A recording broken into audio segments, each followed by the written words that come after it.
주간 어떻게 지내셨나요? 코로나 집단 감염으로 인해 또다시 모이는 예배가 제한이 되는 상황이 생겼습니다. 누군가의 잘잘못을 따지기에 앞서서 우리 자신을 먼저 돌아보고 진정 지혜로운 길이 무엇인지를 생각해보는 이 시기가 되었으면 좋겠습니다. 길고 긴 터널과 같은 이 상황을 보내면서 하나님께서 우리에게 무엇인가를 계속 말씀하시고자 하는데 혹시 우리는 들으려고 하지 않고 나의 바램과 요구만 구하고 있지 않았는가를 돌아보게 됩니다. 지금이라도 교회의 위기와 아픔을 아시는 주님께서 왜 이 상황을 허용하시고 두고 보시는지 그 뜻을 묻고 궁금해하며 그 가운데 지혜를 구하는 성숙한 신앙인의 모습이 우리에게 요구되는 것 같습니다. 아무튼 모두 다시 힘들게 각자의 자리에서 신앙을 지키는 이 싸움을 싸우셔야 하게 되었습니다. 그래도 이렇게 목장 모임 영상을 통해서 한 번 더 말씀 앞으로 나아갈 수 있는 기회가 생겼다는 것은 우리 모두에게 참 감사한 일이라고 생각을 합니다. 제가 지난 주일에 우리 성도님들께서 제출해 주신 이 목장 교환을 보면서요, 정말 놀라기도 하고 너무 감사한 마음이 들어서 좀 울컥했습니다. 첫 번째 감동 포인트는요, 일면에 요약해드린 이 부분, 밑줄을요 몇 번씩을 그으시고 이것을 보시면서 이 내용을 이해하시고자 애쓴 그 흔적들, 그리고 얼마나 많이 잡고 보셨는지 이 용지가 마치 오래된 종이처럼 변해버린 모습을 보면서 정말 감동을 느꼈습니다. 우리 성도님들이 이와 같이 은혜에 갈급한 심령이구나 하는 것을 느끼게 되었고요. 두 번째 감동 포인트는요, 그 두 번째 면에 질문이 있는 이 부분을 대충 쓰신 분들이 단 한 분도 계시지 않았다라는 것입니다. 모두 느끼시고 받은 은혜들을 얼마나 정성을 담아주셨는지 몰라요. 그 중에서 제가 기억이 나는 답변 하나는 어떤 성도님께서 나는 누구인가 라는 질문 앞에 정말 서보신 거예요. 그랬을 때 나라는 존재가 이전에는 하나님의 영광을 위해 그분의 어떤 형상대로 지음을 받은 피조물이다 라는 인식은 있었지만 내가 파산된 실존이라는 이 표현 앞에 적지 않은 충격을 받으셨다라는 것입니다. 내가 죄로 인해 고장날 대로 고장나버린 구원이 필요한 자라는 이 심령이 가난한 상태 그 앞에 서시게 되신 것이었습니다. 저는 성도님들께서 제출해 주신 이 교환을 하나하나 보면서 하나님께 얼마나 감사를 드렸는지 모릅니다. 성령 하나님께서 우리 안에 한 사람 한 사람을 이렇게 만지시고 가르치시며 세워가심에 정말 큰 감사를 올려드린 시간이었고, 그로 인해서 오늘 3장을 준비함에 있어서도 한층 더 부담감도 갖고 준비를 했지만 또한 하나님께서 이루실 일에 대한 기대감으로 나아가게 되었습니다. 그렇다면 이제 우리 모두 기대하는 마음으로 오늘 챕터의 내용으로 다 같이 한번 들어가 보실까요? 자, 오늘 3장은요, 율법이라고 하는 주제가 등장합니다. 우리는 이 시간 3장의 내용으로 들어가기에 앞서서 이 전체적인 흐름 가운데 왜 오늘 율법에 관해서 말하고자 하는가에 대한 부분을 먼저 생각해 보아야 할 것입니다. 앞서 1장에서는 나는 누구인가 하는 존재론적인 질문을 던지면서 나의 영혼이 파산되어 부도나서 스스로 아무것도 할 수 없는 자임을 인식하는 것으로부터 진정한 변화가 시작될 수 있다라는 것을 얘기했고, 이어지는 2장에서는 복음이란 무엇인가 하는 질문과 함께 이 복음이라는 것은 2000년 전에 오셨고 일어나셨던 사건, 즉 과거의 일이 아니라 지금도 살아계시고 지금도 역사하시는 능력이다라는 것을 얘기해 주셨습니다. 그런 흐름 가운데 갑자기 오늘 본문에서 율법이라고 하는 주제가 등장했다는 점이죠. 제가 갑자기라는 표현을 썼는데 이 흐름이 자연스럽게 연결이 되시는지 모르겠어요. 일단 우리는 율법이라고 하면 어떠십니까? 어렵다 혹은 안 좋은 것 등으로 막연하게 생각하고 계시지 않으신가요? 오늘 3장을 통해 우리가 율법을 어렵고 안 좋은 것으로 오해하게 만든, 인식하게 만든 주범인 율법주의에 대해서 함께 살펴보면서 율법과 율법주의가 어떻게 다른가 하는 부분을 함께 살펴보도록 하겠습니다. 이미 말이 좀 어려우시죠? 오늘 본문에서 율법을 쉽게 이해하실 수 있도록 접근해 볼 테니까요. 미리 겁먹지 마시고 포기하지 마시고, 자, 끄시면 안 돼요. 나가시면 안 됩니다. 따라와 주시면 감사하겠습니다. 먼저 우리 책 40페이지에 보시면 첫 문단 안에서 율법에 관한 정의를 내려주는데 좁은 의미와 넓은 의미에서 율법을 정의해 줍니다. 보시면 좁은 의미에서 율법은 모세의 10계명을 말합니다 라고 기록되어 있어요. 이스라엘 백성들이 애굽에서 종살이 하다가 하나님께서 모세라고 하는 지도자를 통해서 그 백성을 구출해내신 사건이 출애굽이죠. 그렇게 출애굽한 이스라엘 백성들이 홍해를 마른 땅으로 건너고 나서 시내산에 도착해서 거기에 진을 치게 됩니다.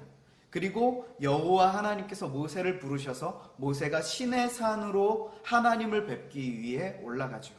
그리고 40일 밤낮을 거기서 보내며 하나님으로부터 10계명을 받게 됩니다. 그때 하나님께서 이스라엘에게 내려주신 10가지 조항이었습니다. 그리고 이어지는 내용에 보시면 넓은 의미에서 또한 율법을 정의하고 있는데요.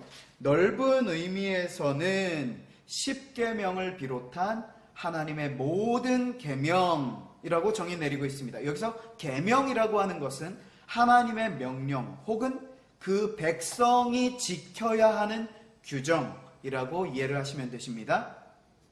다시 말해서 하나님의 모든 계명이라는 말은요, 하나님의 모든 명령 혹은 하나님의 백성이 지켜야 하는 규정입니다. 그런데 그 율법에 또한 기능이 있습니다. 그것 역시 첫 문단에서 이어서 나오는데요. 율법은 우리 영혼의 거울이 되어 죄를 밝히 깨닫게 해줍니다. 자, 이게 무슨 말씀인가 하면요, 로마서 3장 20절 말씀을 함께 보시면 조금 이해하시기가 쉬우실 것 같아요. 로마서 3장 20절, 그러므로 율법의 행위로 그의 앞에 의롭다 하심을 얻을 육체가 없나니 율법으로는 죄를 깨달음이니라. 자, 율법의 기능 중에 죄가 무엇인지를 깨닫게 해주는 기능이 있다는 것이죠. 그 외에도 여러 가지 기능들이, 율법의 기능들이 더 있지만 오늘 책에서는 더 다루지 않기 때문에 헷갈리실 수도 있고 또 설명이 길어질 수도 있기 때문에 일단 오늘은 이것만 언급하고 넘어가도록 하겠습니다. 율법의 기능은 죄가 무엇인가를 깨닫게 해준다.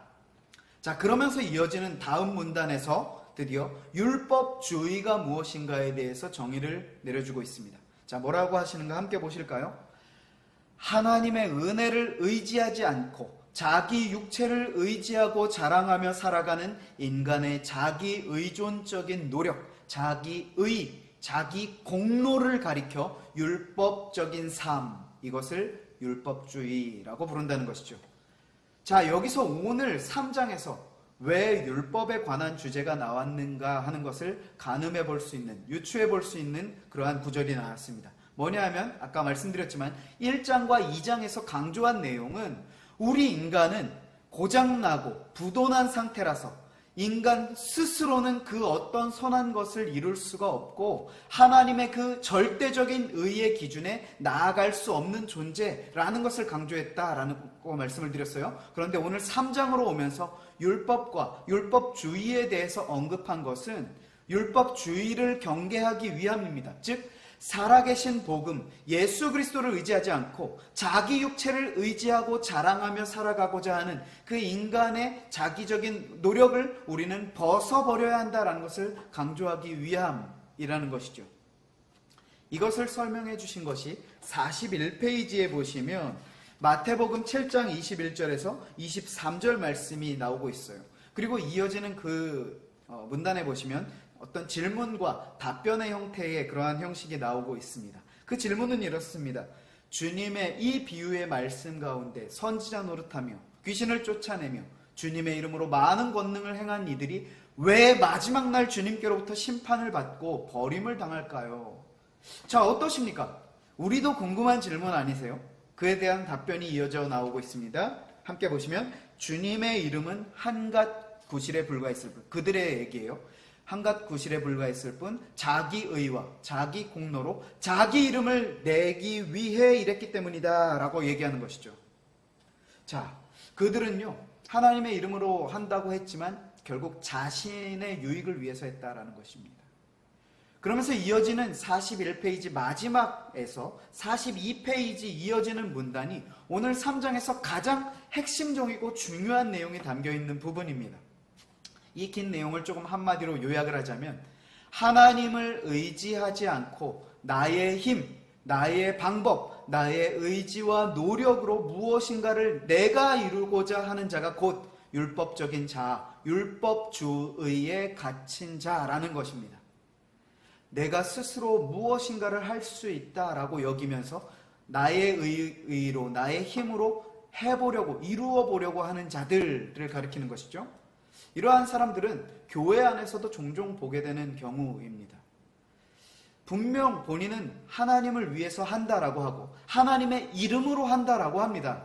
마태복음 아까 7장 말씀처럼요. 그런데 하나님의 뜻과 계획이 무엇일지는 조금도 구하지 않고 궁금해하지도 않고 내 삶의 연륜과 경험과 능력만을 의지하면서 내 힘과 방법만을 의존하여 무엇인가를 이루어내려고 한다는 것이죠.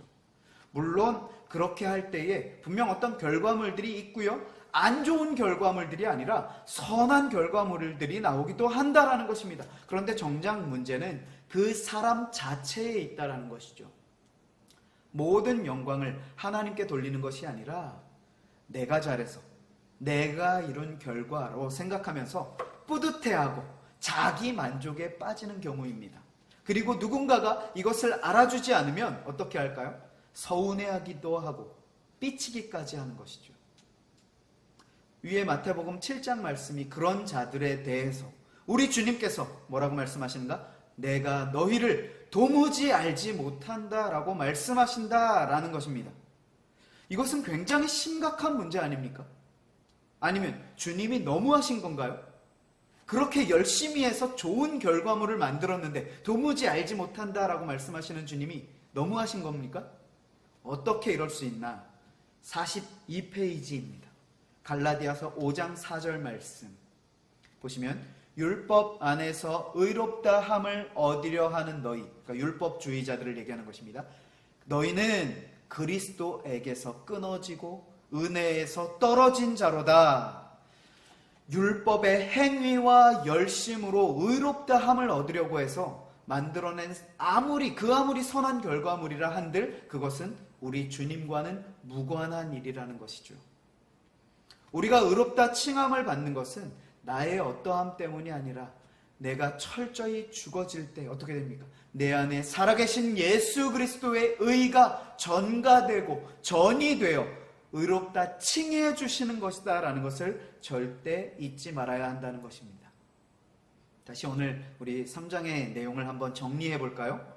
율법은 하나님의 뜻과 명령, 그 백성이 지켜야 할 규정이고요. 율법의 기능 중에 하나는 죄가 무엇인지를 깨닫게 해주는 기능이 있다라고 말씀을 드렸어요. 자, 이 내용은요, 이 율법의 기능에 관한 내용은 다음 주에도 다룰 내용이기 때문에 꼭 기억해 주시기 바랍니다. 그리고 이어지는 율법주의란 무엇인가? 하나님을 의지하지 않고 인간의 행위로 의롭다함을 얻기 위해 하는 모든 시도들을 율법주의라고 합니다.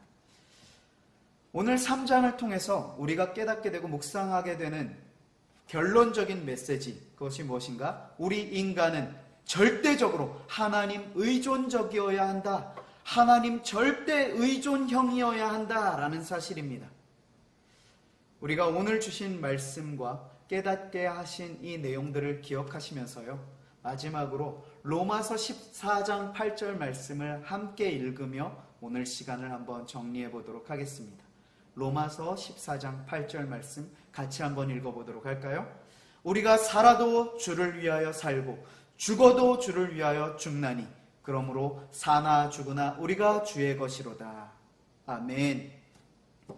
우리 이번 한 주간도 나는 죽고 그리스도께서 내 안에서 사시고 오직 그분만 존귀케 되시는 하나님께만 모든 영광을 올려드리는 복된 인생 살아가는 우리 모든 성도님들의 이 한 주간의 삶이 되어지시길 주님의 말씀으로 축원합니다. 아멘.